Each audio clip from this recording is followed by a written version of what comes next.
Welcome back to Anil International Interview Series 2023.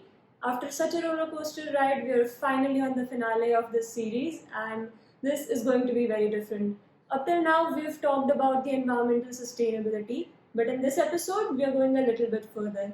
Sustainability doesn't revolve around only environment. We have two other pillars that come with it, that is social welfare and economic growth of the country. So, to know this in a little bit better way, since it just kind of seems complex in the beginning, we have this very amazing person, very inspiring with us, who has done so many projects in their life that they have brought harmony to these three pillars of sustainability in the most perfect way. Please welcome Mrs. Anar Patel. She is a social worker and an entrepreneur herself. Thank you for doing this with us. We are really delighted for this opportunity, ma'am. Thank you. So, I would like to start by asking some of the initiatives that you're working with. Yeah. So मैं generally मेरी जो संस्था है उसमें अभी मैं craft sector में काम कर रही हूँ. मैंने पहले काफ़ी बच्चों के साथ, चाइल्ड लेबर्स के साथ एंड इवन वुमेन के साथ काम किया, बट अभी का जो फोकस है वो क्राफ्ट सेक्टर है. एंड करीबन थाउजेंड्स ऑफ आर्टिजन्स के साथ पूरे पूरे देश में हम लोग टारगेट कर रहे हैं कि सभी क्राफ्ट को हम टारगेट करें. That's really amazing, ma'am. So, इसके साथ आपका मेन मोटिव क्या है? मैं ऐसा बोल सकती हूँ क्योंकि अपने देश में जो क्राफ्ट है वो सेक्टर ऐसा है जो अपने हेरिटेज को जिंदा रखता है. एक साइड से हम देखा जाए तो मैक्सिमम जो मटेरियल हम लोग यूज़ कर रहे हैं वो मटेरियल भी इको फ्रेंडली है. दूसरा, हर हाथ को काम मिलता है बिकॉज इट्स हैंडीक्राफ्ट, तो हर हाथ को काम मिलता है. और हमारे देश में हम बोलेंगे तो ऐसा बोल सकते हैं कि ये देश गाँव से बना है. सो आर्टिजन गाँव में बैठा है, अगर गाँव में ही उसको काम मिलता है तो देश टूटेगा नहीं. सिटीज़ में सब लोग नहीं चले जाएंगे. तो हम प्रयत्न करते हैं कि ये सेक्टर को उठाएं तो इतने लोगों को एम्प्लॉयमेंट भी मिलेगा, अपना हेरिटेज भी रहेगा एंड हमारे गांव भी रहेंगे एंड ज़्यादा से ज़्यादा इको फ्रेंडली मटेरियल होगा जिससे अब हम इन्वायरमेंट को भी फ़ायदा कर सकते हैं. सो एम्प्लॉयमेंट जनरेशन हम बोल सकते हैं कि इससे बहुत बड़ी इम्पैक्ट आता है इसका. हमारे देश में करीबन 2 से 2.5 करोड़ आर्टिजन है. अगर हम एक इंडस्ट्री डालते हैं तो करीबन 5 से 10 हज़ार लोगों को मैक्सिमम काम दे सकते हैं. एक ऐसी इंडस्ट्री जो अनऑर्गेनाइज्ड है और ये अनऑर्गेनाइज सेक्टर जो है उसको ऑर्गेनाइज करना डिफिकल्ट है. तो मेरा काम यही है कि मैं ये सेक्टर को ऑर्गेनाइज करूँ एंड ज़्यादा से ज़्यादा लोगों को ज़्यादा से ज़्यादा हाथों को काम दूँ. सो वी कैन से कि अगर इतने सारे लोग finally they are getting employment, they getting opportunities, तो एक तरह से हमारे देश का भी अच्छा हो रहा है, इकोनॉमिक ग्रोथ हो रही है हमारी. आप ये देखो कि पूरे वर्ल्ड में 90% हैंडलूम इंडिया सप्लाई करता है.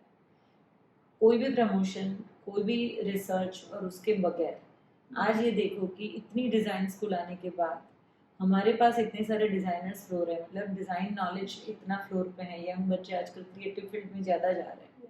तो उसको भी काम चाहिए. तो आप ये सोचो कि ऊपर से लेके नीचे तक अगर हम ये सेक्टर को उठाते हैं तो कितने लोगों को एम्प्लॉयमेंट मिलेगा एंड क्रिएटिवली हम पूरे वर्ल्ड को मतलब हाथ में ले सकते हैं हैंडलूम सेक्टर के लिए, क्योंकि वर्ल्ड में इतने वीव्स किसी के पास नहीं है जितना इंडिया के पास है. हमारा कल्चर इतना रिच है कि हमारे पास इतने सारे स्टेट्स के डिजाइन्स हैं, we have ideas. So I think that is a very big economic thing that we are doing here. Yes.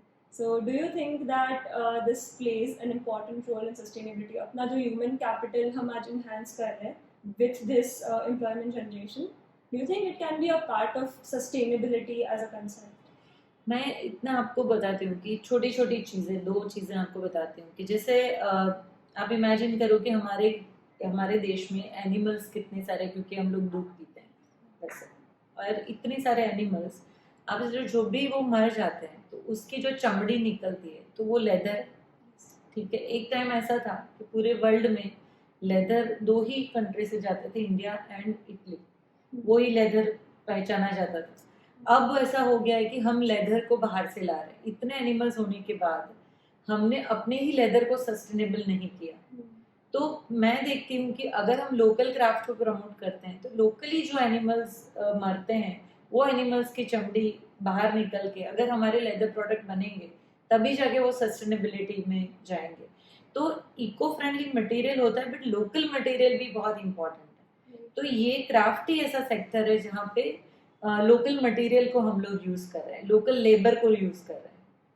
So it's like जो चीज़ें बन रही है they're all handmade things. तो Yes. मशीनरी भी हम यूज लेस कर रहे हैं. Almost there is no use of proper heavy machinery. Right? Gandhian philosophy का, गांधी जी बोलते थे कि मशीन लोगों पे हावी नहीं होनी चाहिए, मशीन ऐसी होनी चाहिए कि एक पर्सन मशीन को चलाए. तो मशीन इज अलाउड, बट वो मशीन 5 लोगों के हाथ का काम लेनी नहीं चाहिए. Very true.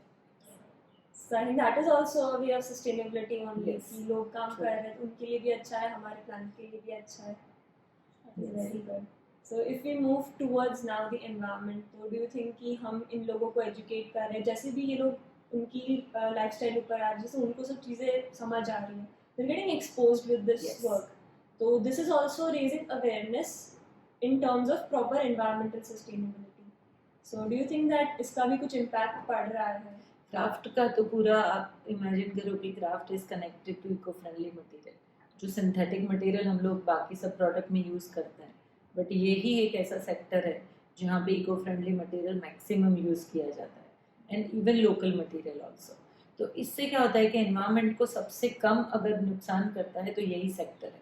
जैसे आप हैंडलूम या खादी पहनते हो तो ऑब्वियसली जो वॉशिंग में आप पानी दूसरे आप कोई भी मशीन मेड प्रोडक्ट देखोगे तो उसमें पानी बहुत जाता है, बट जब हैंडमेड प्रोडक्ट आप देखोगे तो उसमें पानी बहुत कम जाता है.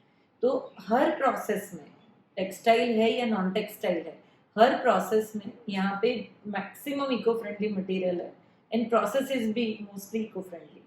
और उसमें भी अब थोड़ा बहुत कोई भी कुछ हो रहा है उसको भी हम लोग रिसाइकल कर रहे हैं. तो इट्स गुड कि मुझे लग रहा है कि ये सेक्टर एक ऐसा सेक्टर है जो हमको, जब भी हम कुछ भी चीज़ बाय करने जाते हैं तो वी शुड थिंक कि जो भी चीज़ मैं यूज़ कर रहा हूँ वो मटेरियल कहाँ से आ रहा है, वो कौन बना रहा है, एंड कितने हाथों से होके मेरे तक आया. अगर ये चीज़ अगर हम सोचते हैं बीइंग अ क्लाइंट, तो ऑब्वियसली हर सेक्टर में ये चीज़ सुधरेगी. और ये ट्रेसेबिलिटी की जो बात हो रही है ना, that's traceability is most important for customer, and it should be, I think so. Definitely yes. Customer awareness is also the main thing here. Yes. कि हमको पता होना चाहिए कि हम क्या ले रहे हैं. Yes. And if we want to support that, this is our bit that we are doing. That's very true. So can you like name some materials जो ऐसे sustainable होते हैं जो as an end user हमको मिल भी जाते हैं and we can do our part in it? दो मैं ऐसा टेक्सटाइल में बोलूँगी कि खादी, तो खादी को आप देखोगे तो एक टाइम में हमारे जो कॉटन उगाते थे तो उसमें बहुत पुराने जात के कॉटन उगते थे और उसी से हमारे लॉन्ग स्टेपल यार्न बनते थे. आज ऐसा हो गया है कि हम लोग जो भी कॉटन उगा रहे हैं उसमें काफ़ी सारा यूरिया पेस्टिसाइड यूज़ हो रहा है, एंड उसी में से जब हम जो कॉटन बना रहे हैं वो कॉटन हम कहीं और कंट्रीज़ को बेच रहे हैं, क्योंकि हमारे जितने भी लूम्स हैं वो मटेरियल को सपोर्ट नहीं करते. So we need to understand कि जब हम कोई भी चीज़ नीचे से ग्रो करते हैं तो धीरे धीरे होके आगे जाके उसका एक वो होना चाहिए. जैसे कॉटन सीड ऑयल है, तो मैं कितने लोगों को बोलती थी कि कॉटन सीड ऑयल आप मत यूज़ करो, क्योंकि जो कॉटन उग रहा है उसमें बहुत सारा पेस्टिसाइड एंड यूरिया डाल रहे हैं. अगर वही सीड का आप ऑयल लोगे तो वो हार्म करेगा. तो ये बहुत इम्पॉर्टेंट है कि हम जब कोई भी चीज़ नीचे से चालू करते हैं तो वो ऊपर तक का जो प्रोसेस है पूरा प्रोसेस सही होना चाहिए. सो कॉटन का जो प्रोसेस है वो ये है कि अगर शॉर्ट स्टेपल कोई भी टाइप के कॉटन आप यूज़ करते हो तो वो लोकल होगा, और उससे खादी बनती है, उससे काला कॉटन बनता है. तो ये जो डिफरेंट टाइप ऑफ मटेरियल है वो मटेरियल को आपको यूज़ करना चाहिए. जब भी मे बी आपको आपके पास 50 डिफरेंट टाइप ऑफ क्लोथ्स होंगे, may be you can take 5, जिससे हम अपना भी फ़ायदा ढूंढ सकते हैं, एंड ऑब्वियसली आर्टिजन का और एनवायरनमेंट का भी फ़ायदा हो सकता है. Slowly you can revive your self. तो मैं मानती हूँ कि ऐसे बहुत सारे मटेरियल है जिसको हमको यूज़ करना चाहिए. टेक्सटाइल में ऑब्वियसली ये है, नेचुरल डाइंग को अगर हम प्रमोट करें तो सबसे कम पॉइजन हम धरती को देंगे. तो मैं मानती हूँ कि हर कोई पर्सन को खुद की लाइफ में जितना भी कंजम्पशन हम कर रहे हैं वो कंजम्पशन बहुत अवेयरनेस के साथ करना चाहिए. That is true. हमारी अवेयरनेस ही डिसाइड करेगी कि हम कितना कंट्रीब्यूट कर पाएंगे. सो अगर किसी को से स्टार्ट करना हो, थोड़ा बहुत छोटी छोटी जो चीज़ें होती है जो हम हमारे साइड से कर सकते हैं टूवर्ड्स सस्टेनेबिलिटी, ऐसी कोई एक चीज़ जो आप स्ट्रांगली बिलीव करते हो? मैं ये एक स्टोरी के फॉर्म में बोलूँगी कि गांधी जी जब यहाँ गांधी आश्रम में थे तो ऑब्वियसली साबरमती नदी के किनारे उनका आश्रम था। तो वो एक दिन वहाँ पे ब्रश कर रहे थे और वो सुबह से पत्रकारों को बुलाते थे और पत्रकार उनका इंटरव्यू लेते थे। तो वो बैठे थे तो उन्होंने ब्रश के लिए नदी से जाके एक लोटे में पानी लेके आए। इन किनारे पे वो ब्रश कर रहे हैं और लोटे से पानी यूज़ कर रहे हैं। सो जो भी बंदा उनका इंटरव्यू लेने आया था वो उसको पूछ रहा था कि भाई नदी है, अब ये लोटा क्यों ले रहे हो? सो गांधी जी ने बहुत अच्छे से आंसर किया। उसने बोला नदी सबकी है। तो उसको लगा कि ये आंसर मेरे लिए सही नहीं है, तो फिर से बोला कि लोटा क्यों ले रहे हो, पूरी नदी तो है आपके लिए।